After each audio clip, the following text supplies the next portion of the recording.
Hello and welcome to PPC Live, the podcast, formerly known as PPC Chat Roundup. My name is Anu, the founder of PPC Live.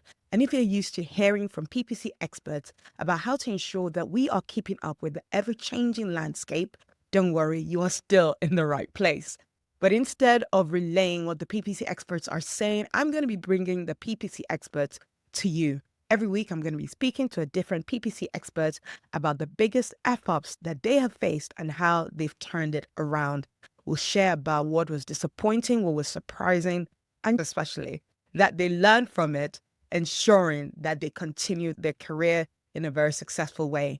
Today, I have the immense pleasure of speaking to Suzanne Richards-Benson, and she's been in the industry for close to 20 years now. She actually started her own limited company and contracting before it was even cool for close to 10 years now. And she's got some really, really cool interests outside of paid search as well. She's going to be sharing some interesting facts for us. But she's also definitely going to be sharing some really interesting stories about an experience she faced, about dealing with a client that had some downtime over Christmas, how the investigation went, how Google was in that process, how the client was in that process, and how they ultimately fixed that issue. So yes, I hope you enjoyed the story. Let's go speak to Susan now. Hello and welcome to PPC Live, the podcast. And I'm so excited to bring on our latest guest on the show, to Susan Richards-Benson. Welcome, Susan. Hi, Anu. I'm so glad to be here. Also, yeah, Susan is someone who I'm so glad that she's on the show because she's been part of the PPC Lab community for quite a while. But even more than that, she's been part of the paid search world for like close to 20 years now. She's got her not quite agency. You've got your limited company that you Yeah. do contracting and freelancing work with, and that's been going on for 10 years now. And yeah, very much an accomplished digital marketer with extensive experience and loves the analytical side of things a lot. So really like digging into it. You started off like in journalism, you said, when things were way back and when paid search was such a little thing Yeah. and everybody was more on Twitter. Yeah, tell us more about that, like literally how that switch from journalism to paid search work happened. Yeah. As you mentioned, I was trying to help the news agents I was working with establish their online presence. Mm. And so set them up on Twitter, and you get exposed to the world that way, started to understand how hashtags work, how audience building works. And through that, ended up working into Google Ads, basically looking to increase our brand exposure. And this was, I think it was even pre-AdWords days. We're talking really nascent platforms at the time. And from there, grew my connections, started working with an agency based out of the States, who exposed me to additional accounts, and it grew from there. So yeah, it was something I fell into and I wouldn't change it. Amazing. I'm sorry, I didn't even know I was going to ask this question because but I do think it's very interesting for those who started so long ago and have seen the industry evolve and Right. change so much. I almost feel like it's a different kind of digital marketer that needs Mm. to be working in 2025 than when you started. So Yeah. what has been like the biggest learning curve for you, or the biggest shift for you in terms of how what your mindset needs to be now compared to what your mindset needed to have been back then? I think the biggest shift is when you first started out, it was all about keyword stuffing. It wasn't necessarily about the actual audience that you were targeting and about the ultimate conversion rate optimization and the end journey. And you could very much have siloed thinking. So you could focus Mm. entirely onto, say, Google Ads as a platform and put all your efforts into Google Ads. And as the digital space has evolved, I think the ability to silo your thinking has increasingly diminished. And Mm. you actually put yourself at a disadvantage now if you do silo yourself into, say, just Google Ads. You have to be able to take a more well-rounded approach to understand how Google works with organic, works with social, and be able to interpret the analytics off the back of that. So it means you have to be much more collaborative with wider digital teams, the SEO side of things, the social side of things, because user behavior online is not siloed anymore. And with AI, it's increasingly changing things as well. So you have to be able to adapt quickly, be Yeah. forward thinking, and not be resistant to change, I think is the biggest learning, really. Oh, don't be resistant to change. Oh my God. As someone who's writing a new article and writing a new, this is different now, this is gone, this is coming. You are resistant to change, leave the industry, go into like construction work or something like that. Like there is nothing about digital that stays the same. And oh my God, removing the silos. I would actually even argue that consumer behavior has never been in silos. Just learning more about it now. It's just more and more part of being very aware of, oh, why did I spend budget in paid search, but it didn't really necessarily come into a conversion? Or why is it when I post my display accounts that I thought was not getting any conversions, it's my paid search that suffered, even when I didn't do anything? Why is it like, and it's literally realizing that no one is in a silo. People are experiencing things everywhere. People are even using word of mouth. Word of mouth is part of the journey as well. How the heck do we measure word of mouth? Impossible. It's all part of the journey. But I also want to like talk about a very fun, interesting fact that we shared earlier on. You love doing puzzles, and that's really what got you into paid search.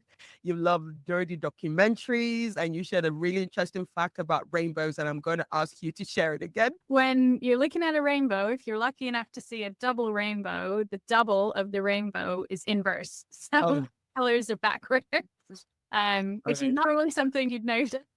No, but we will all notice that now, from now on, and be thanks to you, Susan. And with London being, very rainy weather a lot, we will be seeing rainbows and we'll be thinking about you. Susan, thank you for that fun, extremely fun fact.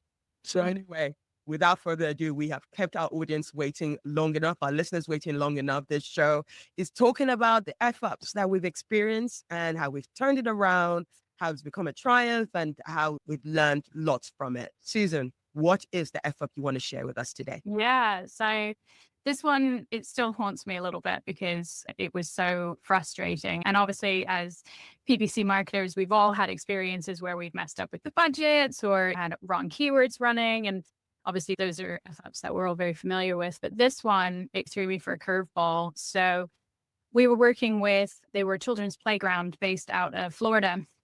And we took over the account towards the end of last year. And things were running fine for the first couple of weeks. And then out of nowhere, right around the Christmas period, our Google Ads account was suspended for circumventing circumstances. And that notification come through. Obviously, it's Christmas, so everybody's offline. You're hoping that the business itself is really busy at that time. And you think, oh my God, what am I going to do about this? So yeah, not good. Not good. Oh my God. So this was a time where what kind of business were they? Are you talking like e-com business or B2B business? No, so this was a B2C consumer business. They were an indoor children's playground. So very much focused on those bookings that are almost immediate when someone goes on to search, ultimately sees the location is within a couple miles of them and then goes to visit with their family. So being the holiday period, this is obviously a very busy time for them, and not having the Google Ads account running was extremely detrimental and cost them tens of thousands of dollars during the time that it was suspended, if you will.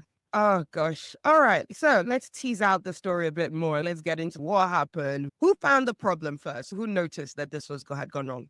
Yeah, so it was actually my team that noticed it. And the first thing you do, obviously, is you go in and you review and you think, what's caused the suspension? Is it something like, is there malware on the site? Is there masking on the site itself? Is there something going on with IP addresses? So the first thing you do is obviously what Google recommends, and you reach out to support to try and get a little bit more information as to what's happening. And we sent email after email to the support team, and they kept coming back basically with the same canned jargon information saying, you've circumvented systems, check for malware, check for this, check for that. So we were trying to coordinate with the developer of the business. But again, because it was Christmas, the developer was off.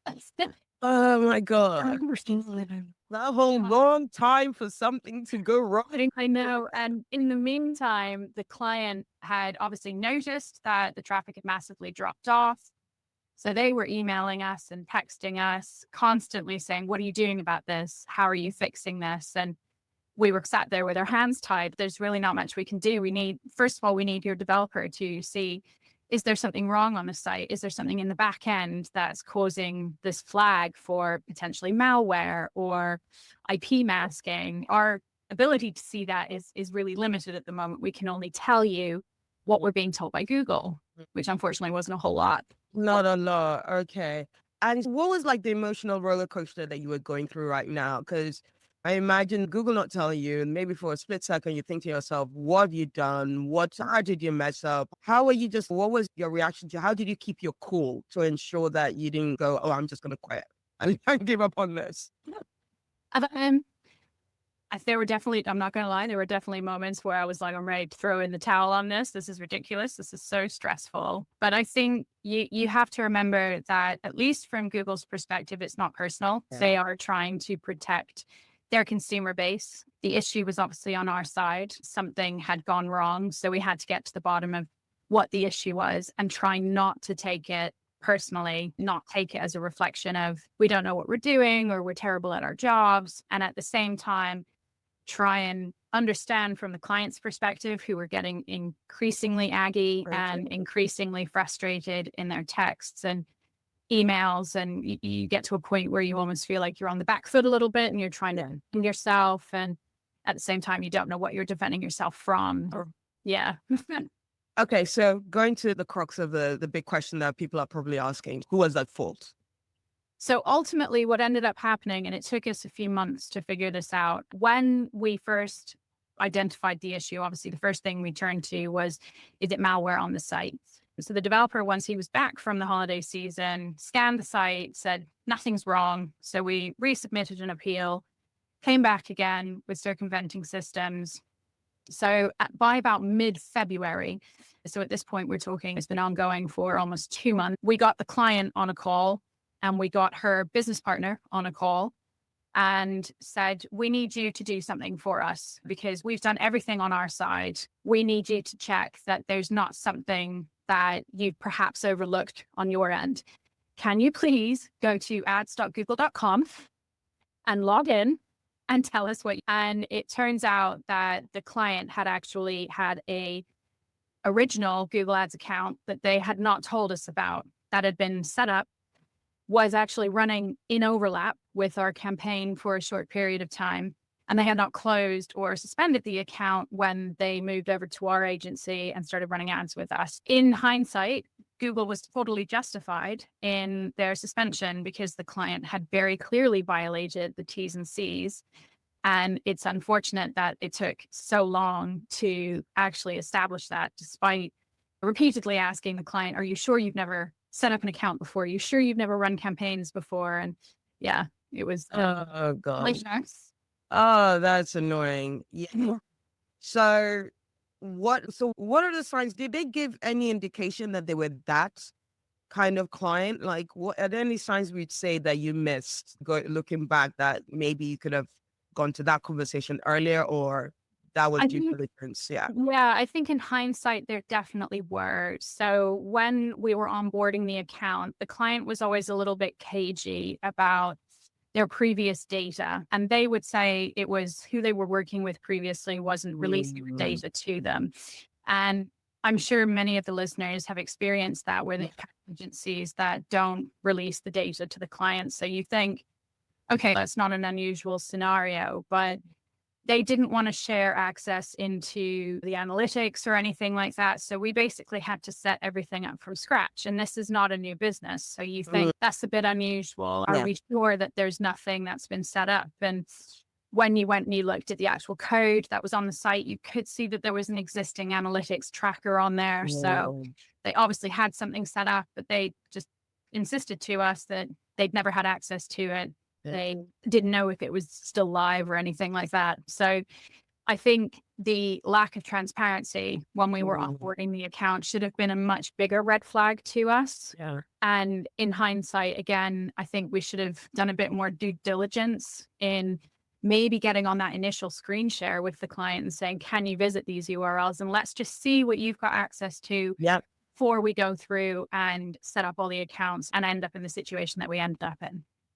Amazing. Yeah, that's a great process to put in mind. I think we're very much to pick on agencies who are like not transparent. And that's good. Some of them are not, as you said, and some clients have dealt with that, but there can also very much be clients who are not transparent that puts you in a pickle. It's two ways. That kind of can happen on both sides of the agency client relationship. So like someone is going through this kind of process. Somebody it's their busy period. Summer is busy periods for a lot of brands as well.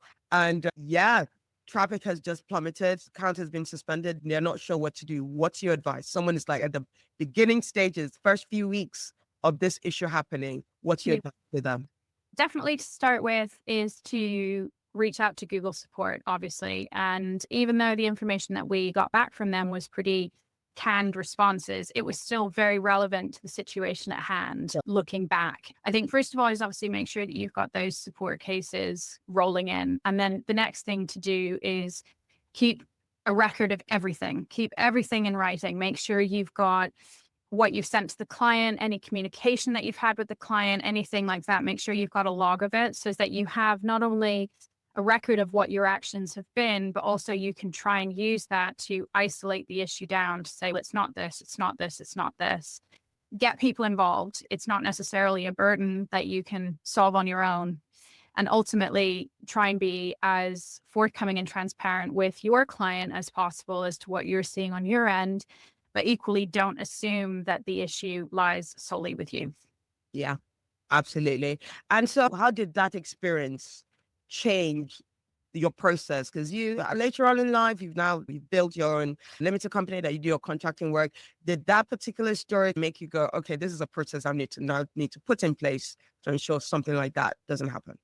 Yeah, obviously, one of the key things is to make sure if we're going into a holiday period that we have a point of contact, first of all, because I think in the instance where we were waiting, say, for example, for the developer to come back and see if there was malware on the site, we need to make sure that there is going to be someone on both the client side and our side who is able to pick up these issues if they do arise. Yeah.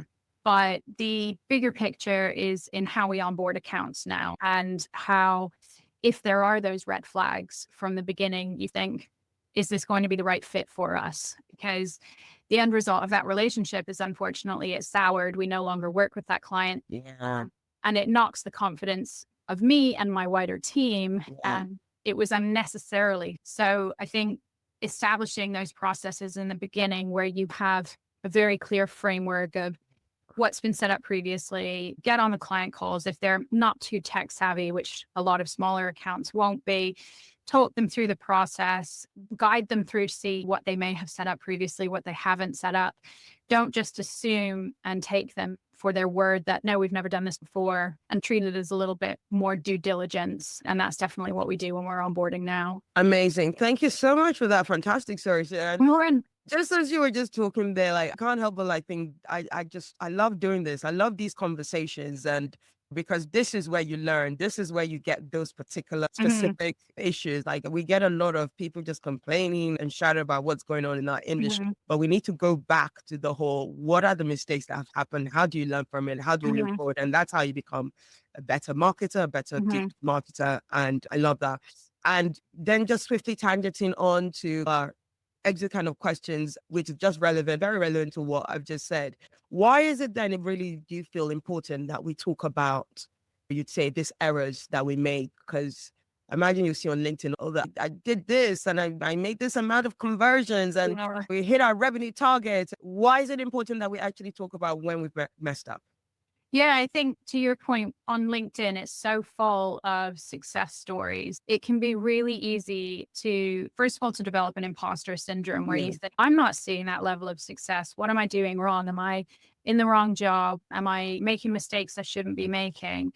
But also the humility in paid search. And if you have a big ego in paid search, it is inevitably going to humble you because we will all make mistakes. And as the platforms evolve, those mistakes become almost inevitable because you don't know what you don't know. Yeah.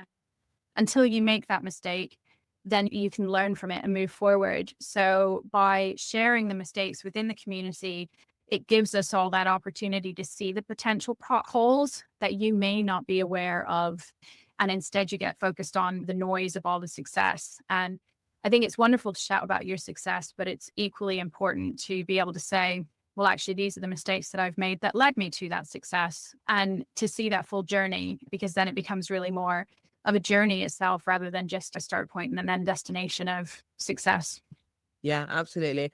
And what would you say is your advice to folks where are just thinking that, but I want to do so well in this job. And if I make a mistake, I might get fired. Is there a safe way to fail in digital marketing or to mess up in digital marketing? Or would you say it's always risky? What kind of mindset should people have if they feel like, okay, I might mess up? I think there's always going to be an inherent risk in digital. That is the nature of the business, especially when you're dealing with clients and you're dealing with clients' budgets. But the important thing to remember is that mistakes will happen. We're all human. You can't be infallible. And when you do find a mistake, the most important thing is to own up to it, to understand why the mistake happened, to be totally open with the client and explain the implications. And 9 times out of 10, you'll actually find that your client or your boss or whoever it may be is actually very understanding of the situation, especially if you go in with the ownership and processes to say, this is what happened. This is how it won't happen again in the future, and really lay that groundwork out like that. But the important thing to remember is that mistakes will happen. We're all human. So yeah, don't let it rattle your confidence. Amazing. Don't let it rattle your confidence. That is very true because it will happen. There is no successful paid search person that can honestly say they've never made a mistake. Like it's the name of the game. And it's about being honest and open in communication. I always say that when the mistake happens, try not to be like a little bit invisible. Make sure that you're accessible. Don't be then all of a sudden no one can hear from you. You're not responding to email, calls. You're flexible and let people know that you're working. No problem. Try not to panic too much. And now going into a little bit of talking about an area of paid search that is very dominant now for us, talking about AI, PPC and AI, and how we deal with it. Do you have any examples of how people could or have messed up in terms of using AI into working with paid search? I think there's some potential areas where mistakes could happen. So for me in particular, there's one account that I work with, and they're very focused on store visits. So that is driving in-store traffic. And we find that PMax is the most effective at doing that for us. The challenge with store visits is that there's anywhere from a 5 to 7 day lag in those being reported back into the platform. Yeah. That initial week of data, you have to fly by the seat of your pants, if you will, to trust that the algorithm is doing what it needs to be doing. Yeah. But recent indications are that Google is going to be changing slightly how they measure store visits and how they optimize towards store visits, with one of key areas being get directions.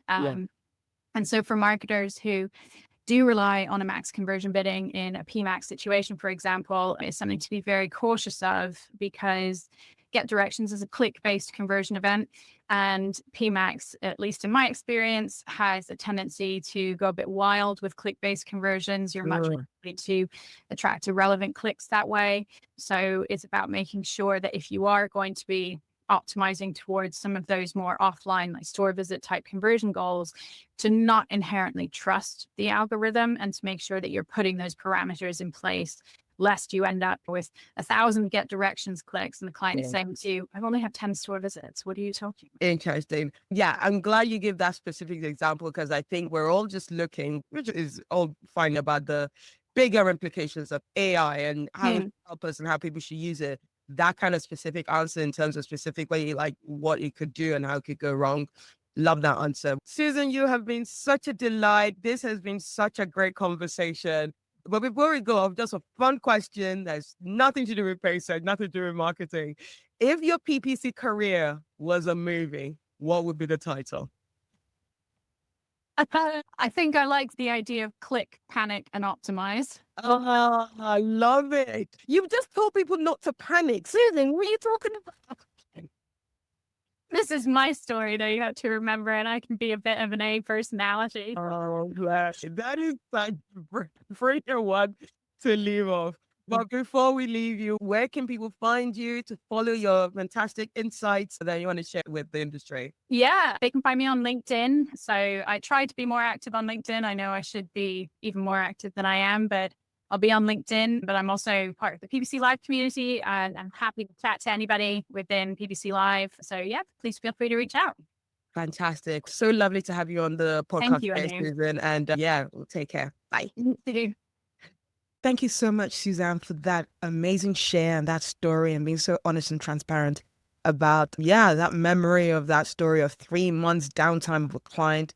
Although I'd feel like it's not as painful because that's something that a client messed up with. It's more annoying than painful. So remember, make sure that your clients are being transparent as well. As much, it's not just an agency's job to be transparent about what they're going to do, how they're running your campaigns, but make sure you're getting the best and the most out of your client and you feel that you can trust them as well. So for all information and the full transcript and not just the show notes, go to podcast.ppc.live and you'll get all the full details about this fantastic episode.